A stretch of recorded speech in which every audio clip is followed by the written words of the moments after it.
Okay, once our cover is off, just gonna remove this plug, press in on that white little piece there, push, just gently pull it, and it should pop right out. Okay, next you're gonna take a small screwdriver or something,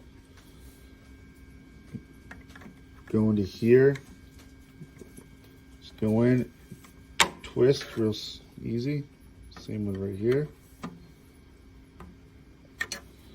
You're going to pull this cover off. Okay,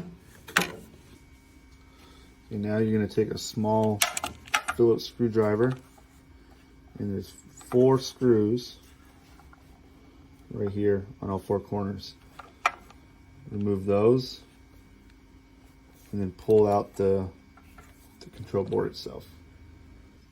Okay, once you remove all 4 screws, I grab it by the female part of the white plug, just gently pull it out, set it off.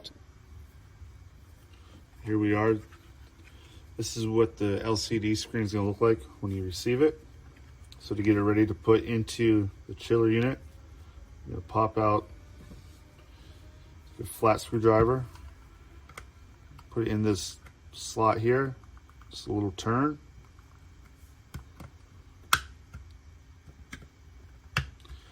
Loosen that up, just pull that off. Place it to the side. Now we're going to remove these 4 screws on the corners. Phillips head screwdriver.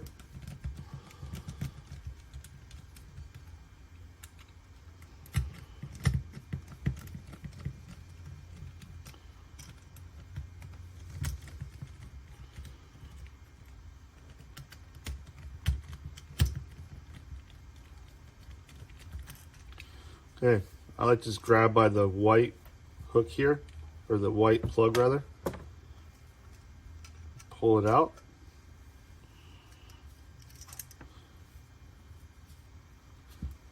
4 screws. Okay, now when we install it back into the machine, we're going to want to install with the spring end down, because these are actually our buttons. Now, if you do see a bubble on your screen, there is a protective screen protector on there, much like on your phone. Peel the corner off.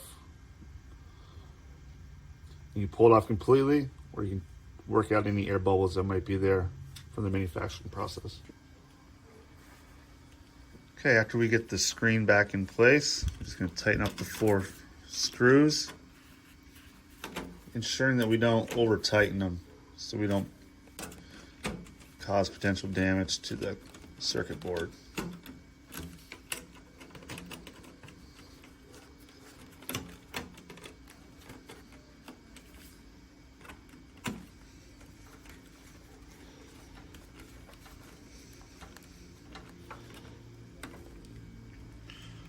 Once those are tight, we'll put the back cover on.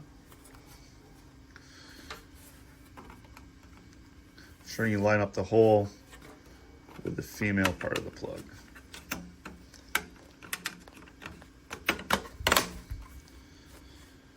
And lastly, we'll put our plug back in, keeping this clip to the right.